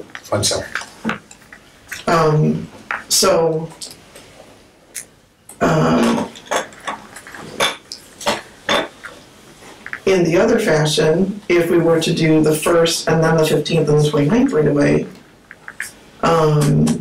that would include an extra pay on the 31st. That would include 27 pays, which happens in most towns and cities every 7 years, I think, based on the calendar. So there would be a pay on the 31st for the last of the year. on this calendar. And that would give 3 pays already in January. That would end up January with over $9,000. As opposed to the current, just, over 6,000. So if I can at least just send the spreadsheet out to all of you, have you take a look, compare to this.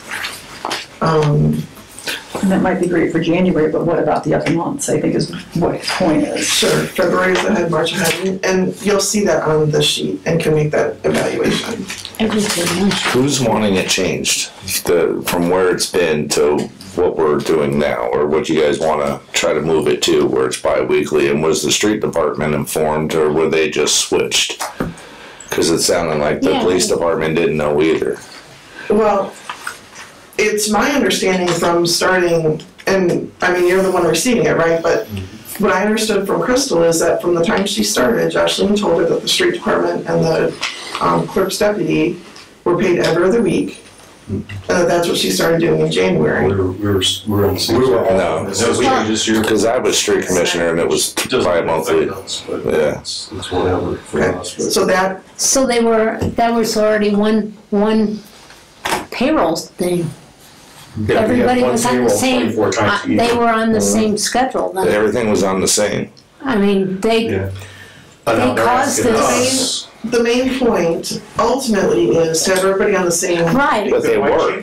I don't. They weren't. They were all on the same. Who cares what it is? I don't know what happened with this thing with the street department. Okay, so maybe we need to go back and find that answer out first. Sure. Yeah, And then. because they were already on. Sure. Yeah, because they were already all on the same page. And now they got forced to switch, and now they're being forced, And this is detrimental to not just mine, but there's 3 other guys who are full-time breadwinners for their family. Where, no offense to Dave, but these are all part-time jobs. For our guys, like I said, either one doesn't really matter. It was decided to change at the beginning of the year. And nobody was informed. And you guys weren't informed, right? It was something that should have been discussed well in advance. I think if everyone doesn't mind, if I can put a motion out to table this until next month. Well, we've got a meeting next Tuesday also, if we wanted to, could we discuss it then? I would say you leave, you don't have any rush. I think So I if would we say to table allow this everybody to until get you the December, information so you can Let's assess get the it. information together. Right, yeah. That'll give us time to talk to Julie to see how she feels about all of this, Yeah, one way or 'cause- the other, outside of this meeting, since it's a personnel matter. And get her opinion on this whole matter as well. We can talk to the street department to get their take on it. We can figure out why the date was, or why the dates were changed. Because for sure, last month, this kind of And blindsided us with why the this changes pay ordinance last month, right? Blindsided us and my Right. family. And, thank you, Steve, for your opinion, and certainly thank you to your employees for speaking up on their own behalves and advocating for themselves. So we need a motion to table the salary ordinance. I move to table the salary ordinance till next month. Ultimately, the goal is just to get the same. Understand. I don't know that she cares one way, whichever avenue. Well, it has to be changed right now. No, why was it changed? Well, I know. Well, I understand. we'll discuss. Yeah, We'll get to the bottom. we'll figure that out. Yes. Thank you. So we've got a motion and a second to table this ordinance to December. All in favor? Aye. Aye. Thank you.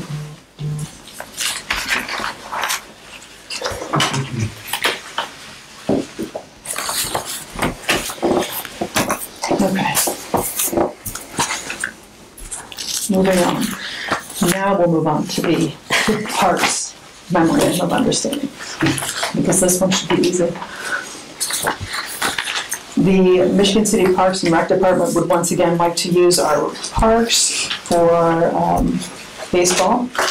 And sounds like T-ball as well. This has been a pretty standard contract for the last several years. So different. Just the dates, yeah, Just the since we dates. made our last significant changes, it's the same. So you look at, So we're looking for a motion to, I move to accept the memorandum of understanding from the Michigan City Park. thank you. Any further questions or discussion? Hearing none, all in favor? Aye. Hearing none opposed, motion carries. And moving on to Resolution 6-2024, adopting policies and procedures under the Americans with Disabilities Act. Yeah, so So Chris suggests that it should be an individual. It should say. So in the regulations for this, there is an update that Laura correctly points out, and this is a tool that's or something that's needed as part of this grant process, but ultimately it's good for the town too, and updating. The good part is it's just a resolution versus an ordinance, so it's probably going to be one that we should have a particular message every cycle of elections so that it gets updated, but at minimum it should have an individual. The regulations that I read says that it should be an employee of the entity. In this case, it's been the clerk treasurer. Right now, it reflects the previous clerk treasurer. So, you could just name by office. The proposal was the staff, but I think that it should be a little more direct. You could approve this, and my suggestion would be that you approve it, but then subject to inserting an individual, like clerk treasurer or anybody else who wants to be the ADA contact. You're just saying ahead of Town of Trail Creek, it should say clerk treasurer. Well, in the paragraph above, it says staff, and it should not say that. It could just say clerk treasurer, or any of you. Okay. So, and the chief. Yeah.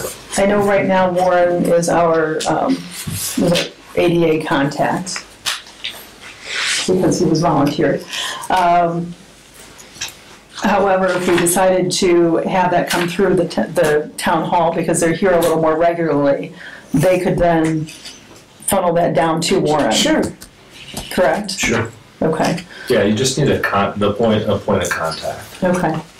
So if we had them contact the Trail Creek Town Hall as the clerk treasurer. Clerk treasurer. No. Okay. So could we put Trail Creek clerk treasurer instead of office staff, and not name an individual? Yes. Okay. The Trail Creek clerk So we treasurer. say clerk treasurer.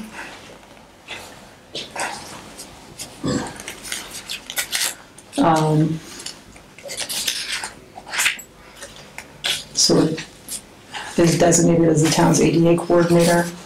So they can keep me contacted in person or by email, and then it would be, should it be town hall at Town of Trail Creek? Is that an email address? Laura has an address in there. Is that a valid address? Yeah, that's the valid address. Okay, that was my question. Yep. Okay. And then everything else you've reviewed in this? It's just updated. Number 3, under number 3, where it says the Trail Creek Town Hall staff, that should also should say the Trail Creek clerk treasurer.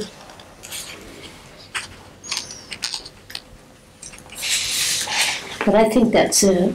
In those few points. Oh wait, no, there's another paragraph. There are actually 2. Yeah, I see it. If your motion, if you're inclined, is just to make sure that the town's treasurer is named as the contact and correct that, and then have authorization to sign that resolution. Okay. So the motion on the floor stands to approve resolution number 6-2024 with the correction of the Trail Creek Town Hall staff being changed to clerk treasurer. Trail Creek clerk treasurer in any spots where it reads Trail Creek Town Hall staff. I'll make that motion. I'll second it. Thank you. So we've got a motion and a second. Thank you, Chief and Laura. Any further discussion or questions on the floor? Hearing none, all in favor, please signify by saying aye. Aye. Hearing none, motion carries. And we will move on to public comment. If you would approach the podium, state your name and address. Thank you for waiting so patiently this evening. Good evening, everyone. My name is Joe Adamski. I actually live in Valparaiso, Indiana. I'm here interested in the property on 401 Johnson Road. I've been told that this is an unbuildable property. It's the former FOP Lodge. I'm sure you all recognize that. What my question would be, I've tried to do my due diligence and read through all of your town ordinances. It was a joyful read. Glad you had that opportunity. Yes. Which takes me to section 34-2 would be firearms, bows, and arrows. And I would like to use that area as an outdoor recreation area for myself, my daughter, and my wife, and would like to archery hunt back there if I would purchase that. And I'm not sure, I was trying to find where the corporate town limits are.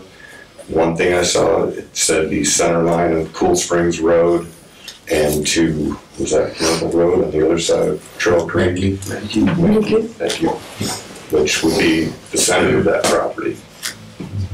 So. That's the township divider. Okay, so with that, Not the town. with this, being that this is for corporate town limits, would that allow, that would still be in corporate town limits? Okay, what would, being as that is an unbuildable property, it's been for sale for multiple years now, dropped price many, many times because obviously no one's very interested about being able to build on it. What would it take to be able to use archery equipment back there? I don't know that this is the right forum to ask that in. I think that's better suited for the zoning. The zoning was directed, I came here the other day, I talked to the real estate agent, he told me to go ahead, walk the property, check it out. I did. I came to town hall just to ask, and I was told that the town meeting is the third Tuesday of every month, and I should show up to this. And so here I am. And I appreciate you coming tonight and wading through everything, but the proper area for you to ask and direct that question would be actually to our zoning board. Mr. Pizarro happens to be the liaison to that board, so he can get you in touch with the right folks for that. It's going to require Crystal contacting the rest of them because we haven't met forever. I don't even know. You have to determine what it's zoned, right? And this is your But it is zoned commercial. legal advice, right? What it's zoned, and then is it a permissible use in that?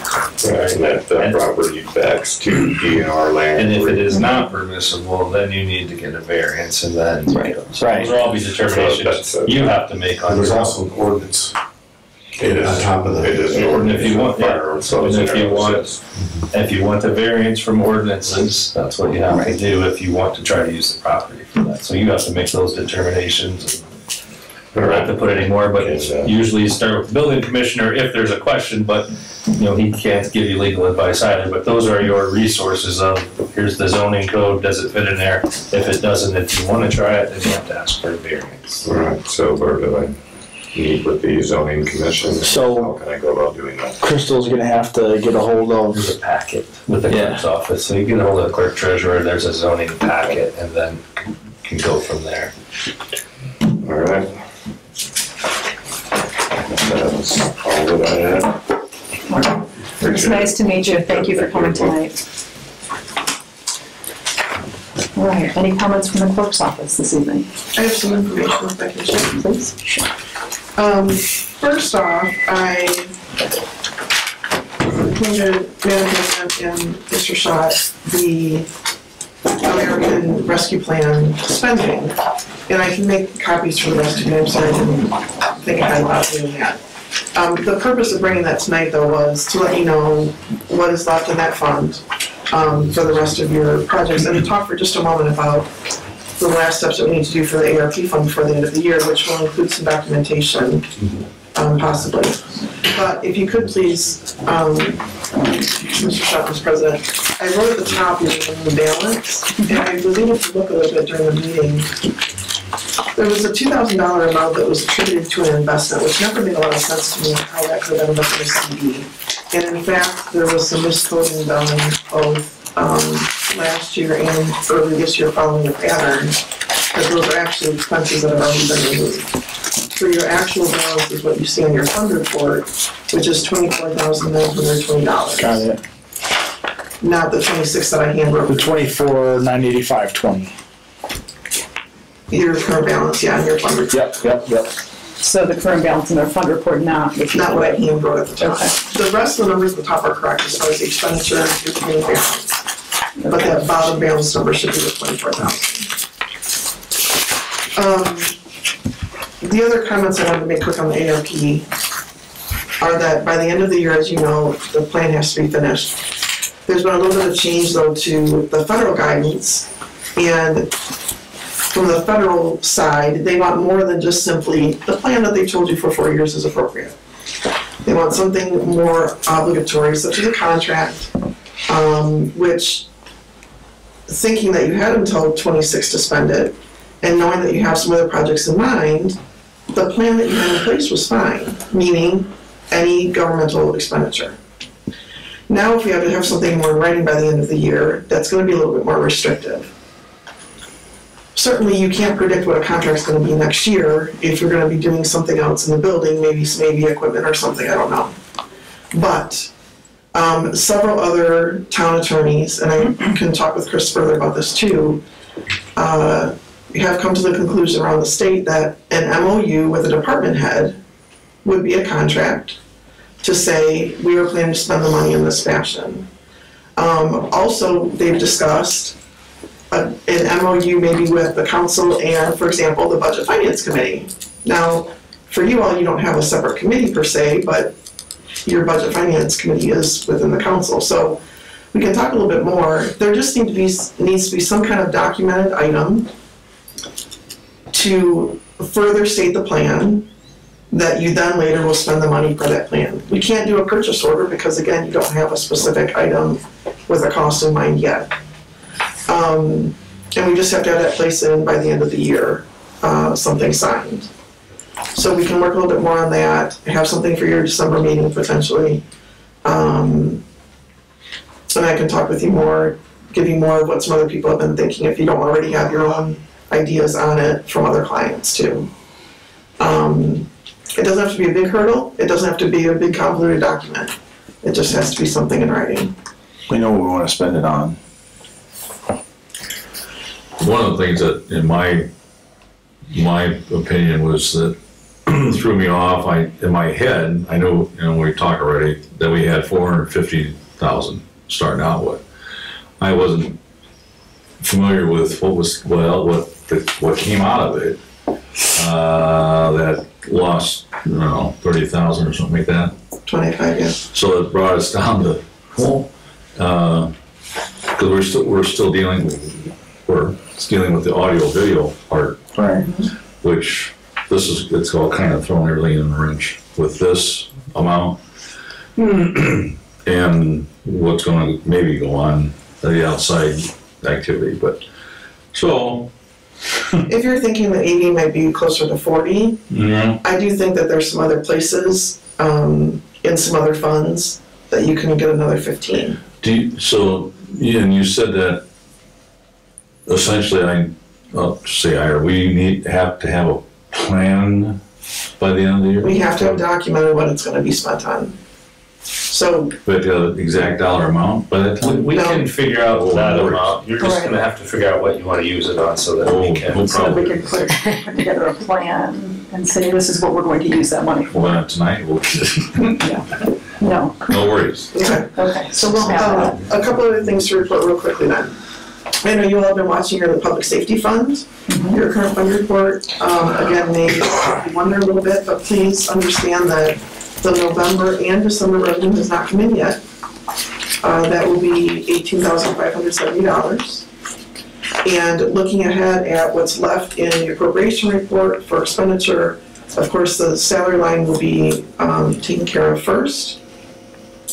There will be enough money to cover that when I work with Crystal to reclassify some of the overtime expenses and some of the gas expenses that have overspent the budget.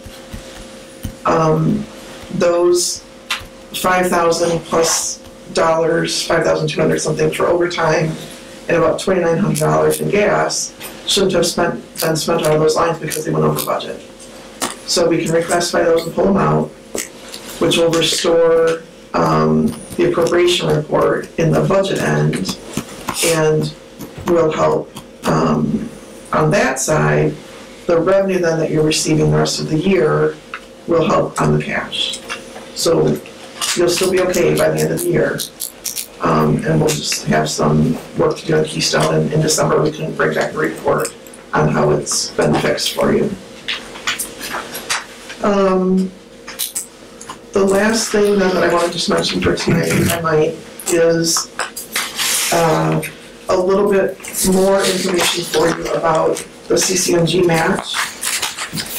To arrive to the $250,000 that I said I was comfortable suggesting you can use would be $50,000 out of the motor vehicle restricted fund, which is exactly what that fund is set up for. The current cash before November, December revenues coming in is $83,000. So using 50 still leaves you with about $35,000 at the end of the year for a cash balance, which, as you know, is important. The LRS fund, and by the way, motor vehicle restricted and LRS are not used for payroll for street people or for some of the other expenses. It's really reserved more for paving and some salt and things. LRS suggesting 150,000 be used. The current cash balance, again, before November, December revenue is 178,000. So that will still leave you with some cash balance. The Major Moves Fund currently has just over 59,000 in it. That has been a fund that has been there waiting for a project like this for you from the last time that money was handed out. That was what was left over. And then I mentioned the CD in the bank. That does not show up on your regular fund report, although we can print one that would show you that investment. And it's currently over $132,000. So all of that CD is available for you to put toward this large project. And is really the reason that you have money in a CD earning that extra interest for something like this. Well, it would be nice to keep that if we don't have to touch that. That's true. There won't be, though, another 130 anywhere else to that regard. Now, could you pull out part of the CD? Sure. Right now, that's the list. What I purposely did not bring into the calculation was anything from MVH, because that's your operational expenses for streets and your payroll. The CDIT fund, which is used mainly, of course, for your fire department contract, but there is extra cash there. The CCD fund, not a lot of extra cash there, so we're not going to suggest you touch that. Riverboat is, again, kind of a miscellaneous fund. There is cash there, but because that can be used for a wide variety of things, we look to MVH and restricted and LRS first for paving to, again, allow you to keep that riverboat money for a variety of other things.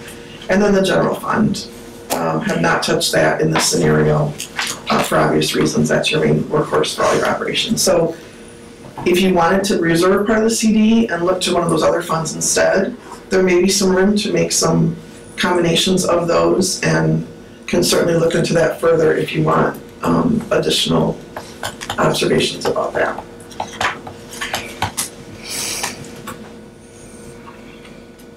So that's it on that.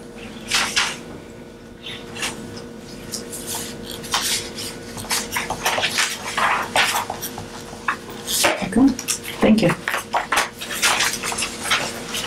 Any other comments or questions for Trista? Thank you, Trista. Welcome.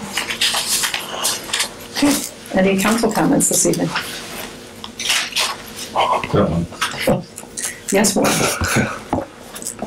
The houses that are in Trail Creek that are for sale and there's no one living at them, I don't want to say they're abandoned, but no one's in them.